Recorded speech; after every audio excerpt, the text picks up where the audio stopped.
Revenge with Kayla. Floor 42 smelled like lemon, polish and recycled air. The conference room lights hummed like they were paid to keep secrets. I've spent 15 years turning corporate panic into clean signatures. Today was a 9-figure renewal with a key man clause and a buyer who hates surprises. My deck was the map. My inbox was the early warning system. The mahogany table was already warm from other people's fear. Then the door slammed. New VP. Fresh smile. MBA still wet with ink. He didn't sit. He pointed at my seat and said, "We're adjusting roles," and he demoted me in front of the whole team like it was a performance. The slide behind him still said Q for renewal strategy in my font, my template, my numbering. The kind of quiet ownership nobody applauds, because nobody notices it until it's gone. He stood at the head of the table like a man auditioning for leadership. Crisp suit, crisp haircut, crisp confidence that hadn't been stress-tested by a single bad quarter. The team sat around him in neat little postures, laptops open, pens poised. Eyes doing that thing people do when they're trying to read the room without getting seen reading it. I watched the buyer's countdown on my watch face. 48 hours until we were in Marcus Klein's office with counsel on speaker, and a term sheet that would decide whether our division lived or got carved up like leftovers, and he chose that moment. "Before we dive in," he said, smiling like this was a favor, "I want to align on roles." The words always come with a knife wrapped in velvet. He turned slightly, like he was sharing an inside joke with the projector, and looked at me with that practiced warmth people use on women right before they make them small. "Kayla," he said, "you've done a lot of heavy lifting." The pause was deliberate, the kind you use when you want the room to hear the implication. "You were useful, but you weren't important." A few people nodded automatically, like their bodies had learned how to agree before their brains caught up. He tapped the clicker once. A new slide appeared. Org chart, boxes, lines, names in a clean corporate font that made it feel official, like the printer itself had signed off. My name was lower, not moved sideways, not shuffled into a peer lane, dropped. The room didn't gasp. Corporate rooms don't gasp. They go quiet in a way that feels like the air just got thicker. I could feel eyes flick to me and away, like looking too long might get them burned. "We're streamlining," he continued. "We need speed. We need fresh energy. We need," he lifted his hand, palm out, like he was about to bless us, "a clear owner for the Sterling renewal." That name hit the room like a title card in a horror movie. Sterling was the project that got you promoted or exiled. Sterling was a client that didn't tolerate surprises or amateurs. Sterling was a family office with old money manners and a new money appetite. The kind of people who didn't raise their voices. They just closed doors. I watched him say it, watched him enjoy saying it, watched him angle his body so everyone could see he was the one speaking the client's name like he owned it. Then he gestured to the empty chair beside him. "This is Chad." Chad stood up like he'd been introduced at a wedding. Polite smile, smooth hair, a handshake that said he'd never been told no by someone who mattered. He offered his hand across the table. It hovered there, waiting. I took it. Soft grip, warm palm, no calluses, no pressure. The handshake of a man whose confidence came from paperwork, not consequences. "Chad's going to be stepping in as lead on Sterling," the VP said. "Effective immediately." He said it like he was announcing a weather update. Then the line that told me this wasn't about performance. "And Kayla," he added, almost kindly, "you'll support him." Support. Such a pretty word for erasure. One of the analyst's new kid, still hopeful, shifted in his chair. He looked confused, like he thought there had to be a missing email, a missing conversation, a missing logic step. There wasn't. The VP leaned on the table, bringing his face closer to the group, lowering his voice the way men do when they want it to feel intimate and reasonable. "I know change can feel personal," he said, "but this is about building a stronger bench. Chad brings a different perspective." Different perspective was corporate, for I like him. He clicked again. Another slide. Bullet points. Leadership principles. The kind of text people put on walls to pretend they have values. Kayla has been instrumental, he continued, but we can't have single points of failure. I felt my mouth want to curl into a smile. Because the irony was so sharp it could cut glass. Single point of failure. He said it like an accusation, like I had selfishly held the system together.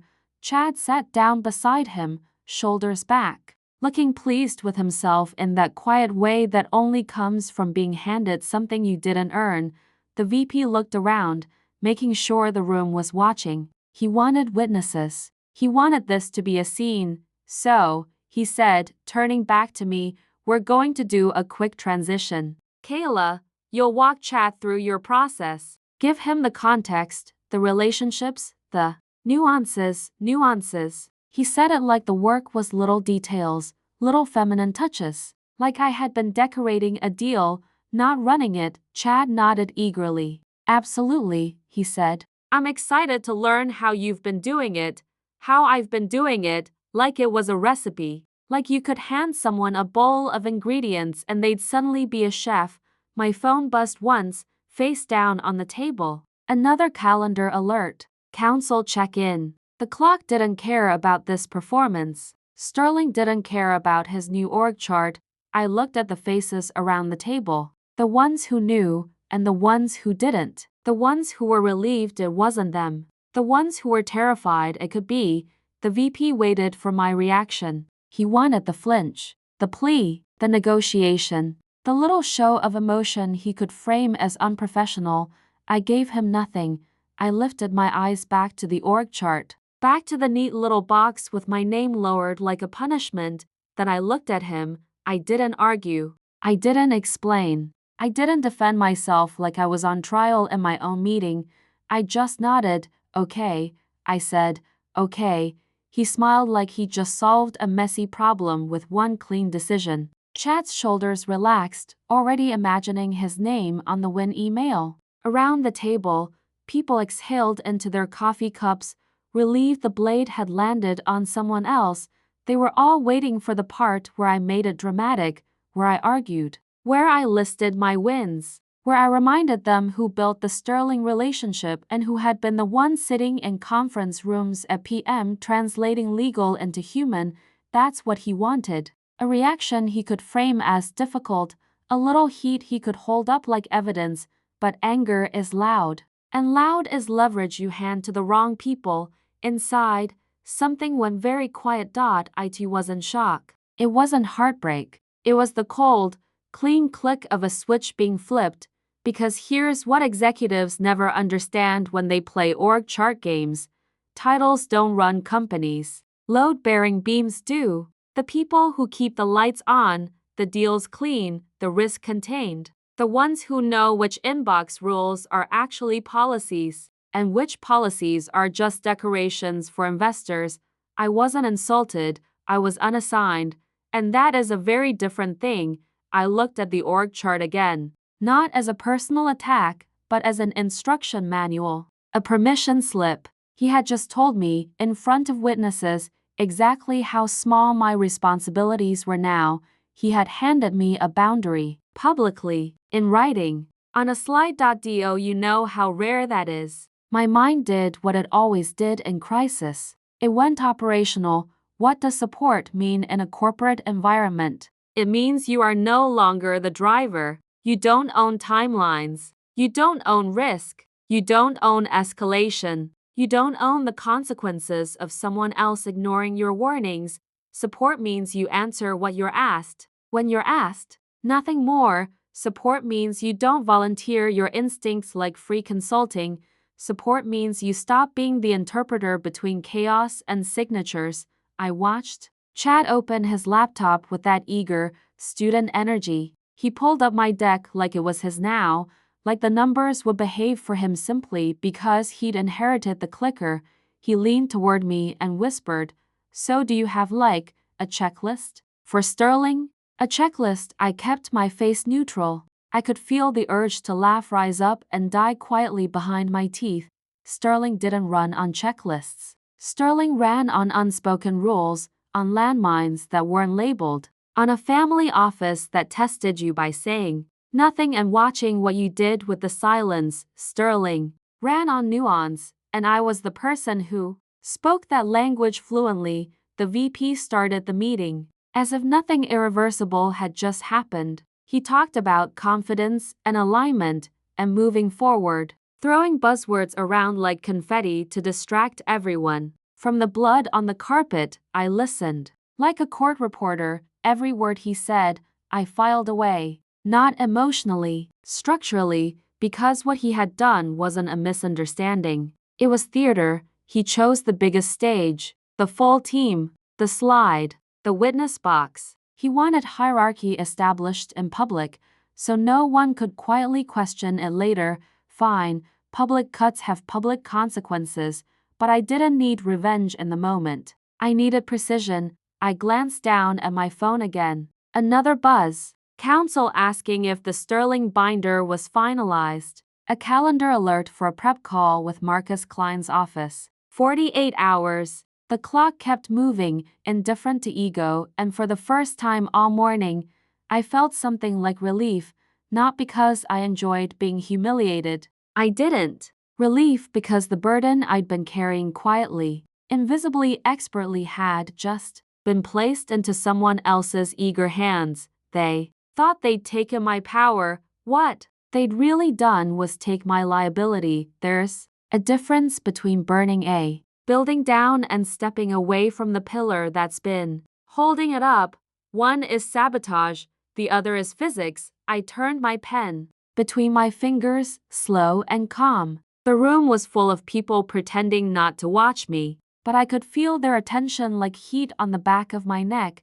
The VP glanced my way once, checking for sparks. I gave him none. Chad clicked to the next slide and started talking about deliverables like he'd been in the room for the last 6 months instead of the last 6 minutes. I let him. I didn't interrupt. I didn't correct. I didn't rescue. I just sat there, perfectly composed, listening to the sound of someone else picking up a set of keys they didn't know how to use, and somewhere deep under the mahogany table, in the part of the company nobody could see, the system began to notice my hands weren't on the wheel anymore. I didn't break anything. I simply stopped holding it together. They called it Project Sterling, like slapping a clean label on a live wire made it safer. In the hallway after the meeting, the VP stopped to directors and said it out loud, like a victory speech. We're going to land Sterling and prove this team can execute. This is our flagship favorite, the thing he could point to at the next all hands and say, see, this is why you hire me. He didn't like Sterling because it was hard. He liked it because it was visible.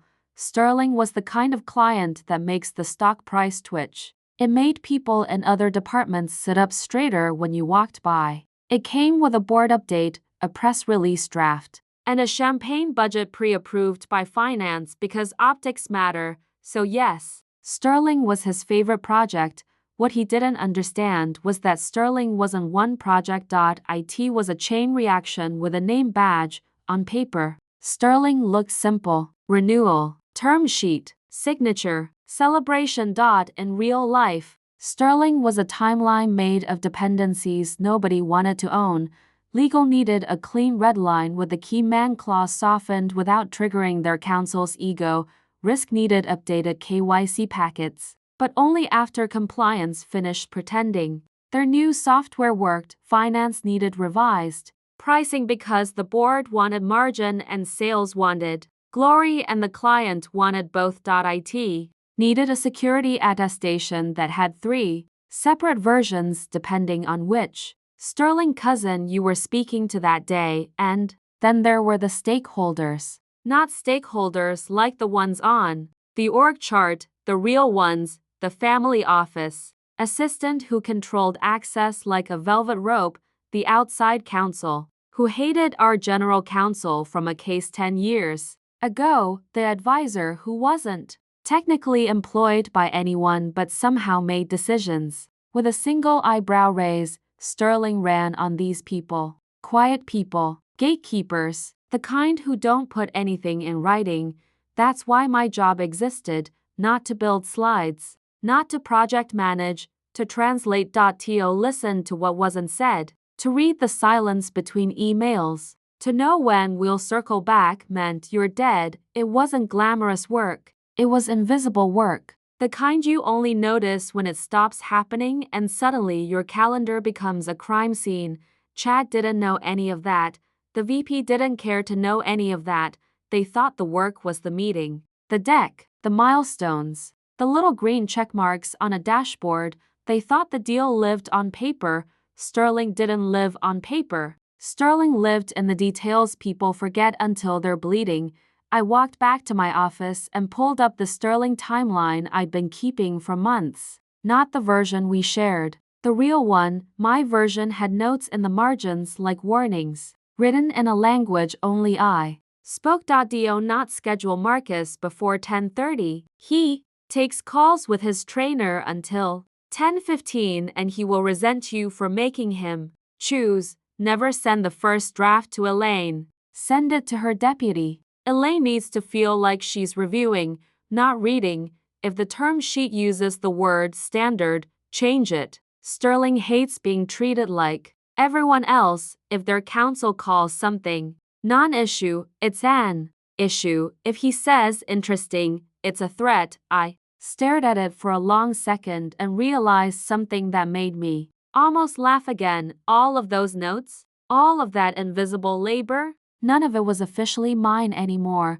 The VP had moved my name down a box and handed the steering wheel to someone who thought nuance came in a checklist.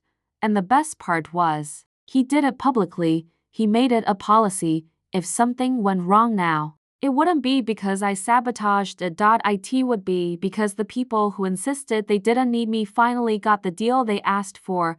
I could already picture Chad's version of Sterling. Bright optimism, scheduled calls, generic follow-ups, a single email thread where he CC'd half the company like witnesses could replace competence. He would build a timeline with dates. He would assign owners. He would request status updates, and Sterling would smile politely, say nothing, and start closing doors. Because Sterling didn't punish you with anger, they punished you with silence. I set my phone on my desk and watched it buzz with new messages. I wasn't going to answer the way I used to. Legal asking for my notes, sales asking if Chad had the context, a junior analyst asking quietly if this was normal. I didn't reply, not because I was petty, because I was no longer the person whose job it was to absorb everyone else's panic and turn it into control. Sterling was a machine that ran smoothly because someone was always there, unseen, keeping it lubricated, checking the bolts, listening for the first squeak. That someone had been me, and now my hands were off the flywheel, not violently, not dramatically, just off. Malicious compliance sounds petty until you understand how corporate systems actually work. Nobody ever writes down the real job. The real job is the reminders you send before someone embarrasses themselves. The quiet calls you make to smooth over a mistake before it becomes a headline. The little hey, just a heads up messages that keep the train on the tracks. Those are never in the job description. So when the VP demoted me, he didn't just take my title. He handed me a weapon and labeled it policy, support. Okay, I supported. I showed up on time. I took notes. I answered direct questions. I forwarded documents when asked. I did exactly what my new box on the org chart implied, and I stopped doing everything else. I stopped being the human early warning system. No more gentle nudges like, Chad, you might want to loop legal in before you promise delivery by Thursday. No more quiet side channel messages to finance like, if you see Sterling ask for a revised pricing model, don't panic, they always do this before they sign. No more Slack taps at 7:12 p.m. that saved someone from sending the wrong attachment to the wrong counsel. No reminders. No warnings. No rescue. The first test came fast. Chad sent me a calendar invite titled Sterling Prep Quick Sync. 30 minutes. No agenda. No attachments. 9 people on the invite who didn't need to be there and 0 people who did. He added a cheerful note. Kayla, would love your input here. Input, another pretty word for free labor. I accepted the invite. Then I did exactly what support meant. I sat there and listened. Chad talked in bullet points. He said alignment 3 times and stakeholders twice. He asked if anyone had any concerns. The way people do when they want everyone to say no so they can move on. Legal's junior counsel cleared his throat and said, cautiously, we should confirm the key man language before we circulate. Chad smiled. Great call. Kayla, can you handle that? There it was. The reflex. The instinct to throw it back on me because I had always caught it. I kept my voice level. Happy to support, I said. What specifically would you like me to do? He blinked. Just once. Like a computer buffering. Just. Make sure it's good? He said. Make sure it's good. That's not a task. That's ownership. And I didn't own Sterling anymore. So I nodded again. The same calm nod from the meeting. Okay, I said. If you'd like, I can forward you the latest red line that legal already has on file. Forwarding a file is support. Being responsible for the clause that could blow up the deal is not. He hesitated. He didn't like being forced into specificity. Specificity creates accountability. Sure, he said. Forward it. So I did. I forwarded the last approved red line. No commentary. No extra notes. No margin warnings. No translation of what the Sterling counsel actually meant the last time he said non-issue, just the file, because here's the thing about being the fixer. You start adding invisible value and people begin to think the value is automatic. Like oxygen, they forget there's a machine making it. My inbox turned into a museum of requests for things that weren't mine anymore. Sales. Can you remind Chad that Marcus hates morning calls? Risk. Do you have the updated KYC packet for Elaine's deputy? IT. We need your note on which security attestation version Sterling wants. They weren't asking because I was still responsible. They were asking because they were still habituated. And I didn't correct their habit. I just responded like a perfect employee. I've looped Chad in. Chad is the project owner. Please confirm with Chad. I didn't ignore people. Ignoring is visible. I redirected. Redirecting is policy.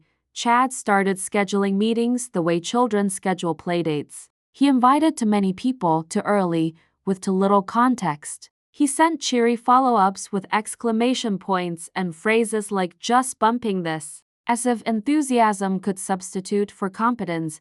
I watched him draft an email to Sterling counsel with the subject line, quick question. I watched him attach a version of the term sheet that still had internal comments in the margins. The kind of comments that should never leave the building. The kind of comments that get screenshotted and forwarded to a client's family group chat with one word. Wow, my fingers hovered over my keyboard. This is the part where, in the past, I would have saved him. I would have stepped in, rewritten it, cleaned it, sent it through the proper channel, and then taken the blame quietly. If anyone asked why it took so long, I didn't, not because I wanted chaos, because chaos was no longer my responsibility. I did what support does. I waited until he asked. He didn't ask. He hit send, and the room didn't explode immediately. It never does. Corporate disasters don't arrive with sirens. They arrive with silence, with a scene and no reply, with a calendar invite that gets declined without explanation, with a counsel who suddenly becomes unavailable. That afternoon, Chad stopped by my desk, still smiling, still confident. Everything looks good so far, he said. I think this is going to be smooth. I looked up at him. Calm, polite, unreadable, great, I said. Then I turned back to my screen because I wasn't sabotaging anything. I wasn't meddling. I wasn't breaking the machine. I was simply no longer the person oiling it. I stopped translating chaos. The first 24 hours were quiet, not peaceful, quiet, like the moment after someone says something unforgivable at dinner and everyone pretends they're still chewing. Chad strutted through the floor with his laptop tucked under his arm, smiling at people like he'd already won. The VP scheduled a sterling alignment stand-up for 8 o'clock a.m. sharp, because men like that think early meetings are the same thing as urgency. I sat at my desk and watched the calendar ticks roll forward, 48 hours, then 42, then 36. Sterling didn't care about our internal theater. Sterling cared about precision. And precision was the first thing that started slipping. It began with small tremors. A reply from Sterling counsel came in at 6:17 p.m. One sentence. Polite, cold, please confirm your interpretation of section 7B. That was it. No thanks. No smiley. No softness, just a request that said, "We think you don't know what you're doing. Prove us wrong." Chad forwarded it to legal with the subject line, "Thoughts?" and CC'd half the team like witnesses could create competence. Legal pinged me 10 minutes later, "Kayla, do we have prior precedent on 7B language from Sterling?" I stared at the message. I had precedent. I had an entire folder of it. I had notes on exactly which phrasing made Sterling's counsel happy and which phrasing made him start sharpening knives, but precedent isn't. Support is letting the owner own. So I typed one sentence, "Chad is the lead, he should coordinate with you on precedent, send." 2 minutes later, a new email thread exploded. Ray, Sterling 7B clarification sick. VP, Chad, legal, finance, risk, sales. Someone from ID who should never be in that thread. Chad had responded directly to Sterling counsel, and he had done the one thing I never did, he argued. He wrote 3 paragraphs of confident, incorrect explanation with the tone of a man trying to sound seasoned. He used the phrase standard language. Standard, that word is poison to people like Sterling. It tells them you didn't tailor, you didn't respect their uniqueness. You treated their old money like a Costco membership. Then he attached the term sheet, the wrong version. I recognized it instantly because it still had the internal comment from finance in the margin. "We can squeeze them here." Squeeze them on a Sterling document. I felt something cold move through my chest. Not anger, not panic, just the clinical awareness of what that screenshot would look like on someone else's screen. My phone started vibrating. Once, twice, then the buzzing didn't stop. Missed call. Chad, missed call. Chad again, a Slack ping from sales. Did Chad just send that? A Teams message from legal. Please tell me Sterling didn't receive the margin comments. An email from risk with the subject line, "Urgent Sterling response needed by noon. By noon, the countdown had started. Chad called my desk line. I let it ring. He called my cell. I watched it light up and go dark. I could feel the floor tightening around me, like the building itself knew something expensive was about to break. Outside my glass office, people walked faster. They did the corporate version of running heads down, phones out, pretending they were just busy, not terrified. At 9:12 a.m., Sterling counsel replied, one sentence again, "Understood. We will revisit timing." Revisit timing. That is how Sterling says, "You just lost control of this process." Timing was the only thing keeping this deal alive. Timing was the oxygen. The VP's assistant sent a calendar update. Sterling call moved. TBD. TBD is corporate for "we are bleeding." Then the VP appeared at Chad's desk, not in a casual way. Not in a quick check-in way. In a way that made everyone on the row go very still. He leaned in, jaw tight, voice low, the way people talk when they're trying not to be seen panicking. Chad's face went pale. His smile cracked. He looked over at me once, like a drowning man looking for a lifeguard. I looked back and gave him exactly what my job description allowed. Nothing. At 10:03 a.m. Legal scheduled an emergency huddle. At 10:07. Finance forwarded a note from the CFO. Are we still on track for board update Friday? At 10:11, sales emailed me directly, bypassing Chad. Kayla, please advise Sterling is going dark. Sterling going dark is not a minor inconvenience. It is a verdict, and the entire time, my calendar stayed clean. No new meetings. No urgent summons, because the owner of Sterling was someone else now. I could hear Chad's voice rising through the glass, not loud enough to understand words, but loud enough to hear strain. The VP's voice stayed quiet. That was worse. Quiet executives don't scream. They document. I opened my laptop and continued working on my assigned tasks. I answered the emails addressed to me. I forwarded what I was asked to forward, and I watched the system do what systems always do when a load-bearing beam is removed. It didn't collapse in one dramatic moment. It started hemorrhaging, slow at first, then faster. By noon, it would be screaming. By 12:14, the VP finally did what every confident leader does when things stop going according to his slide deck. He came looking for the person who used to prevent this. He didn't walk into my office like a boss. He walked in like a man stepping into a room he suddenly realized might contain oxygen. He shut the door behind him. Not gently, quietly, the way you close a door when you're trying to keep panic from leaking into the hallway.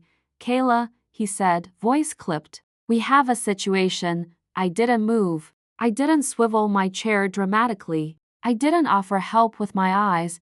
I just looked at him and waited for him to say the words he'd spent the morning avoiding. He exhaled. Sterling Council is concerned. Chad's email did not land well.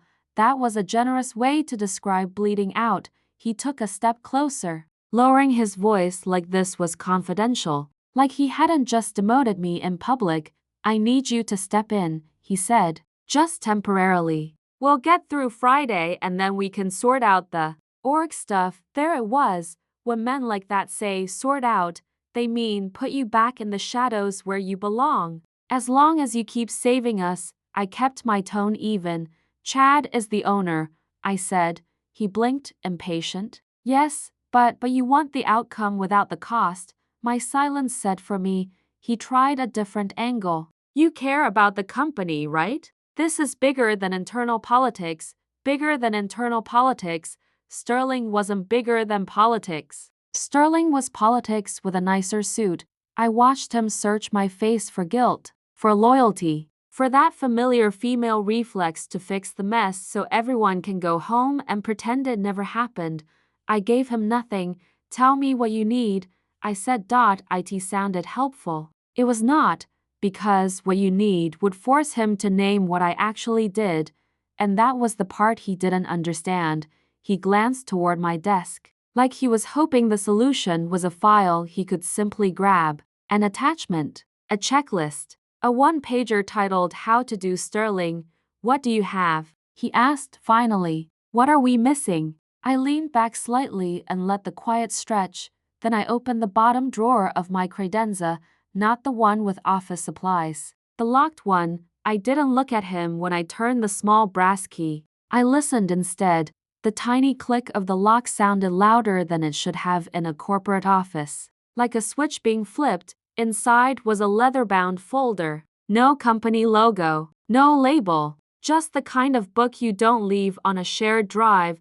I placed it on my desk and slid it forward an inch. He stared at it like it was a weapon. Because it was. This, I said, is why Sterling hasn't walked away. He swallowed. What is that? Due diligence notes, I said. The real ones, he frowned. We have due diligence, I almost smiled. No, I said. You have documents. You have PDFs. You have sanitized summaries that make everyone feel safe. I tapped the folder once with my finger. This is the part of the deal that doesn't live in writing. His jaw tightened. Kayla, we don't have time for the truth, I asked softly. That made him shut up. I opened the folder and flipped to a tabbed section labeled 7B. Clean, precise. My handwriting in the margins like warnings carved into stone. Sterling Council asked about Section 7B, I said. That's the key man language. He nodded, eager. Yes. Legal can draft, I cut in, still calm. Legal can't read the room, I turned the page, there was a highlighted sentence. One clause, short, brutal, Sterling doesn't sign unless the key man clause is drafted their way, I said. And their way includes one thing Chad didn't know existed. The VP leaned in, eyes narrowing. What thing? I pointed at a line in the margin, a name, Marcus Klein, not our counsel. Not their counsel, a person. The VP's face changed slightly. Who is Marcus Klein? And there it was. The reveal wasn't the folder. The reveal was the fact that he didn't know the names that mattered. Marcus Klein is Sterling's gatekeeper, I said. Not the assistant. Not the counsel. The gatekeeper, he scoffed reflexively. Their CFO is a title, I said. Marcus is a person, I let that sit, then gave him the part he was going to hate most. I've met Marcus before the meetings, I said. I've talked to him when no one else was in the room. I know what he cares about. I know what he tolerates. And I know what makes him close the door. The VP's voice sharpened. Why would you have access to that? Flashback hit me like a clean cut, a different building, a smaller room, a private club downtown that smelled like leather chairs and old money. The kind of place where nobody checks their phone because nobody needs to. Marcus Klein across from me, not smiling, not hostile, just evaluating. He'd asked one question. Are you the person who keeps your people from embarrassing themselves? I'd answered honestly, yes, and he'd nodded once like a verdict. That's what we require, he'd said. Send me your drafts before you send them to counsel. No email chain. No CC. No noise, just access, just trust, just the kind of relationship that doesn't show up on an org chart. Back in my office, the VP stared at the folder like it had personally offended him. So you've been what? Handling Sterling on the side? He snapped. I've been doing my job, I said. The job you didn't know existed. His face flushed. He didn't like being out of his depth in a room that belonged to me. And Chad? He asked, voice tight. I flipped to another tab. A printed screenshot of Chad's email. The margin comment circled in red. Chad sent the wrong version, I said. And he used the word standard. The VP's eyes flicked up. So fix it. I closed the folder gently. Like you close a casket. I can't, I said. He blinked. What do you mean you can't? I met his eyes. You demoted me, I said. In front of witnesses. You made Sterling someone else's responsibility. I let the next sentence land like a gavel. If I step in now, I'm the owner again. And if I'm the owner again, your little performance in that meeting becomes my liability. He opened his mouth, then closed it. He was realizing, in real time, that the structure he'd built to make me smaller had also made me untouchable. I slid the folder back toward myself and turned the key in the drawer. Click. The switch flipped back. I'm happy to support, I said, my voice dropping into that deadly calm. If Chad asks me a direct question, I paused, but you wanted him to lead. I held his gaze, so let him lead. The boardroom was colder the next morning, same mahogany table, same humming lights, same stale air that always smelled faintly like coffee and fear, but the seats were different. The CFO was there. So was General Counsel, 2 people from Risk, and the VP, sitting a little straighter than he had on demotion day. Like posture could compensate for damage, Chad sat at the far end with his laptop open and a smile glued on so tightly it looked painful. On the screen behind him, Sterling renewal status update, that phrase is corporate for. Explain yourself. I took a seat along the side wall, not at the table, not in the lead, where support belongs. A perfect visual of what he'd done. The VP opened with a polished voice. We're here to confirm we're still on track, he said. Sterling is strategic. We've had a few minor communications issues, but Chad has it under control. Minor communications issues. General Counsel didn't react. He simply folded his hands and watched Chad the way a surgeon watches a patient lie. CFO glanced at her phone once. That was worse than eye contact. That was timekeeping. Chad cleared his throat. Absolutely, he said. So the good news is Sterling is engaged. We're driving toward a clean close. We're just aligning on Section 7B language and, timing, he said, timing like it was a scheduling conflict, not a fire. CFO lifted her eyes. Timing was confirmed last week, she said. What changed? Chad smiled wider. Too wide, nothing major, he said quickly. Just, the usual back and forth. Their counsel is detail-oriented. General counsel's voice was calm. Sterling counsel is always detail-oriented, he said. What did we send them? Chad blinked. The term sheet, he said, like the answer was obvious. The standard version, standard. There it was again. The VP's jaw tightened. He didn't look at Chad. He looked at the ceiling, like he was praying the word would unsay itself. General counsel tilted his head. We don't send Sterling standard anything, he said. Chad chuckled, trying to make it light. Right. I mean standard as in, like, our baseline. Then we customize. Risk cleared her throat. Did we customize before sending? Chad's fingers danced on the trackpad like frantic little prayers. We sent an early draft. For efficiency, CFO didn't smile. An early draft with internal comments? The room went so quiet I could hear the HVAC. Chad's face went pale in layers. He swallowed. There were some annotations. Nothing offensive. General counsel's eyes narrowed. What did the annotations say? This was the moment. The point of no return. Chad could have admitted it cleanly, owned it, taken the hit. Instead, he panicked and tried to outrun accountability with words. It was just internal finance chatter, he said quickly. Like margin discussions. Totally normal. Everyone does it. No, they don't, not with Sterling. CFO's voice went colder. Read it, she said. Chad laughed, short and brittle. I don't have it pulled up. Read it, she repeated. He fumbled. Opened the wrong file. Closed it. Opened another. The projector lagged. His hands shook slightly, and the mouse cursor darted around the screen like a trapped insect. Finally, the email appeared, there, in black and white, circled by someone on Sterling's side in red. Was the margin comment, we can squeeze them here. The word squeeze looked obscene at that size, like someone had written it on the wall. No one spoke, not because they were being polite, because they were doing the math. CFO exhaled slowly. So Sterling saw us call them something to squeeze. Chad tried to salvage it. It's just a phrase. It's not risk cut in. They're a family office. They don't like being treated like a line item. Chad nodded to Fast. Right, but we can explain. I already explained. General counsel's eyes snapped to him. You explained? Chad's mouth opened, and you could see him realize he'd stepped on another landmine. Yes, he said, rushing. I responded. I told them it was standard language and that Section 7B is non-issue because non-issue, General Counsel repeated softly. You used that phrase? Chad blinked. Yes? Its General Counsel leaned back slightly. The way people do when they're no longer trying to help. That phrase, he said, is what Sterling Counsel uses when he's about to walk.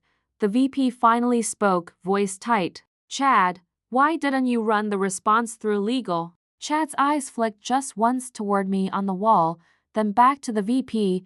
I thought we needed speed, he said. We can't be bottlenecked. We need to show leadership. That was the poison he'd been fed.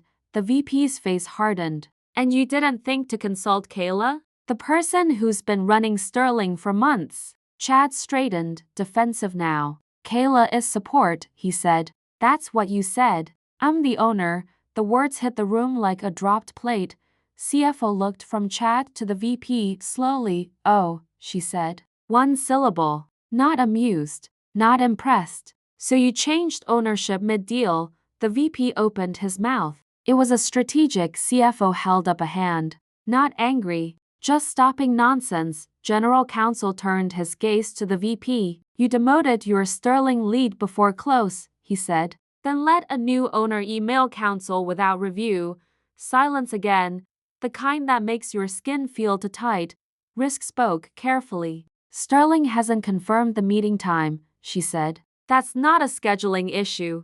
That's a control issue. CFO nodded once, like she'd reached a conclusion. Get me Sterling's gatekeeper on the phone, she said. Chad blinked. There. What? Gatekeeper, the word hung there, and for the first time, the room understood what I'd been holding. The VP looked at me, finally. Not with authority. With need, Kayla, he said, softer than he wanted. Do you have? I didn't move, I didn't smile, I didn't gloat, I just kept my voice calm and small and perfectly compliant. Chad is the owner, I said. Then I let the silence do what it was always going to do. Chad tried to speak again, to explain, to justify, to make it sound like an unfortunate misunderstanding instead of incompetence performed in public.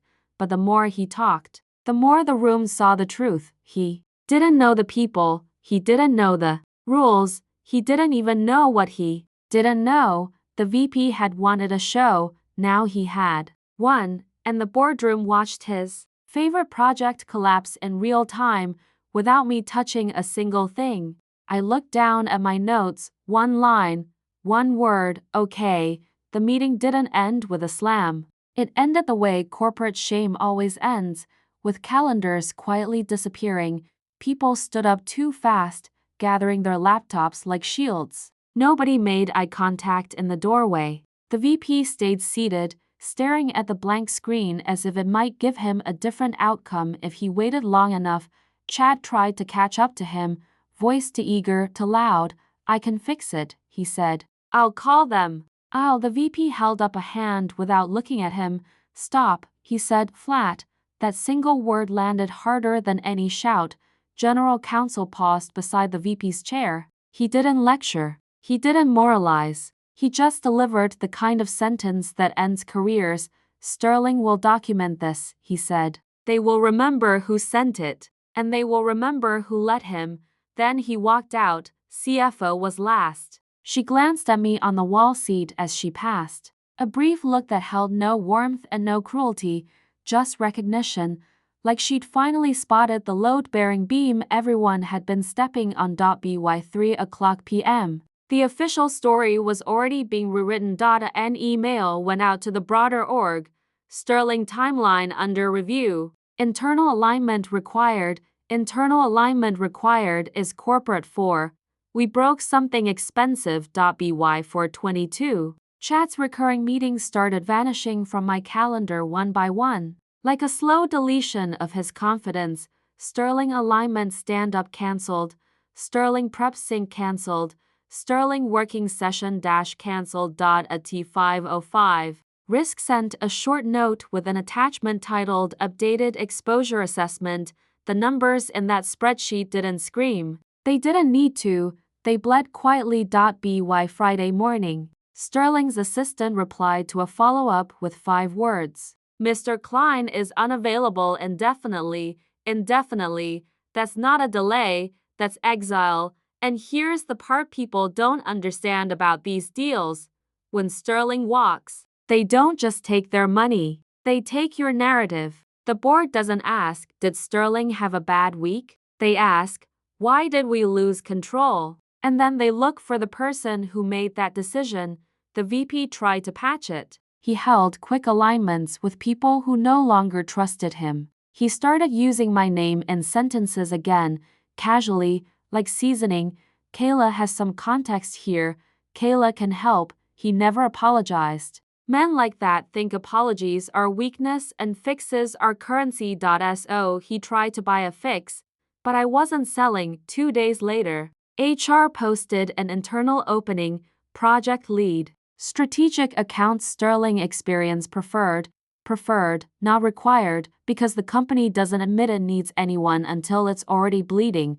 Chad stopped by my desk once that week. He looked smaller without his smile. The MBA confidence had been replaced by the quiet panic of a man realizing the world doesn't reward enthusiasm when the numbers are real. I didn't know, he said, voice low. I didn't know it was like that, he meant alive, dangerous, nuanced. unforgiving. I looked at him for a moment, not cruel, not kind, just honest. That's why you don't take a crown you can't carry, I said. He swallowed, nodded once, and walked away. The VP avoided me after that. Not because he hated me, because he knew I had become a mirror. And mirrors are brutal. On Thursday evening, I stayed a little late. Not to clean up anyone's mess, just to close my laptop and reclaim my silence. The office was emptier than usual. The kind of emptiness that follows a public failure. Like the building itself is trying not to be associated. I put on my blazer slowly, button by button, the pearl closures catching the fluorescent light like tiny, indifferent eyes, armor back on. I stepped into the elevator and watched the numbers drop, 42, 41, 40, each floor a little farther from their panicked dot in the lobby. The security guard nodded at me, same as always. Because the people who actually keep things running don't change their behavior when executives collapse. Outside, the air was sharp and cold, clean in a way boardrooms never are.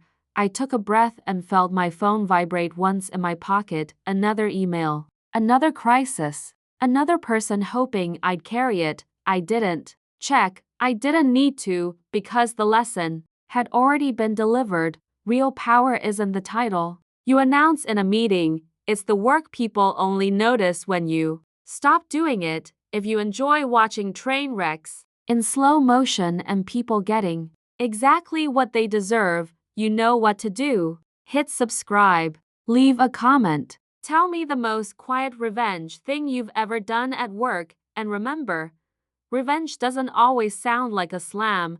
Sometimes it sounds like a lock clicking shut. Okay.